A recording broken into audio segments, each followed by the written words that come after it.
British. All right, countdowns before we get into the meat of the thing this morning. 86 days until Solo, 660 days until episode 9, which is good. What's not so good is the terrible news we had yesterday about somebody I deeply admire, Kevin Smith, who had a huge heart attack, which just blew me away yesterday. Astonishing news. One of the reasons I podcast at all, and a major inspiration for me to pull my finger out and do something creative with my life, is Kevin Smith. I've been a fan of Kevin's for a long time. Without Kevin, I would not have found podcasts, let alone started one. Without Kevin and his inspirational words, I'd have probably never written a script for Hindsight or be doing anything creative with my time today. So I was hit pretty hard by the news yesterday that Kevin had a massive heart attack. Here's the news in the filmmaker's own words, via Twitter, of course. He says, "After the first show this evening, I had a massive heart attack. The doctor who saved my life told me I had a 100% blockage of my LAD artery, also known as the Widowmaker. If I hadn't cancelled show 2 to go to the hospital, I would have died tonight. But for now, I'm still above ground."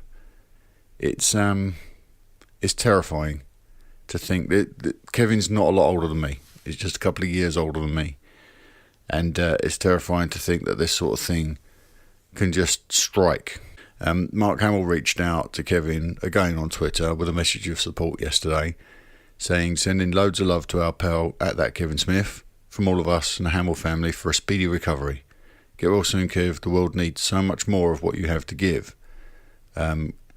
XOXO CK." Now, if you're familiar with Mark's connection to Kevin, you'll know what CK means. I'm not going to repeat it here, obviously, in case we have little ears listening in. I sent Kevin a tweet yesterday as soon as I saw the news, and it was one of the first things that popped up on my Twitter feed yesterday in the news section was Kevin's tweet about his heart attack. So I sent the message at that Kevin Smith, so shocked to hear the news. Get well soon, sir. We love you. We're thinking of you. From all of us at Talk Star Wars and the Star Wars Commonwealth Podcast Network.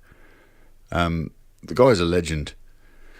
The guy is, his words, I go way back now, just to give you a little bit of context about my connection to Kevin Smith and the reason he inspires me.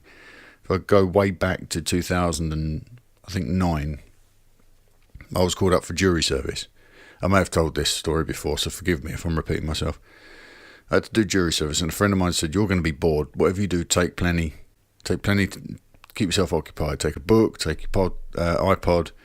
And he said, "Oh, loads of podcasts." I said, "What are podcasts?" I hadn't even stepped into that arena yet. So he said, "Podcasts are like little mini radio shows. You download them onto your iPod and listen to them on the go." So I thought, all right. So I had a little look through the library, and the first thing that caught my attention was an episode of Slash Film, which I'd never heard of, and it was focusing on The Dark Knight, which I certainly had heard of, and it had a guest, Kevin Smith, who I'd kind of heard of in a way. At this point, I think, Jersey Girl, maybe Clerks 2, I'm not sure, I'd have to check the timeline, but I kind of knew Kevin Smith. I hadn't really fallen under the guy's spell at this point. So I downloaded that episode of the Dark Knight review from Slash Film with Kevin and the guys from that podcast. And I have to tell you, I burnt it to a CD. It's in my car CD player. So if I ever run out of podcasts or the phone runs out of battery, that's my go-to. And that inspired me to sort of start consuming podcasts, and it became an addiction that's led to this. I wouldn't be doing this if it wasn't for Kevin Smith. I wouldn't be making podcasts. I wouldn't be consuming podcasts if it wasn't for Kevin, because what I'd heard up until that point wasn't enough. It hadn't quite gripped me, hadn't sold me until I heard that episode. And then we flash forward a few years after I'm actively listening to podcasts more than anything, and in I'm guessing it was 2012. It was the Aurora, Colorado shootings I think it was a Century 15 or a Century 16 cinema, I believe. And a troubled young man murdered a bunch of people with an assault weapon. Sounds familiar. And Kevin made an impassioned statement on his podcast. He was doing an episode with Scott Mosier talking about The Dark Knight Rises, and had spent some time discussing the shooting in Aurora. And I was deeply moved, profoundly affected by what he had to say. If you hadn't heard that episode, I suggest going and digging that episode out. I think it was either Smodcast or Fat Man and Batman, but he did a two-parter with Scott Mosier. And it's from about August 2012, so it will give you an idea of what episode numbers you're looking for. And I was profoundly moved by what Kevin had to say. Deeply, deeply moved. And it lit a fire under me. His statement was, be a light in the world, go and create something. And the next thing I did was hindsight.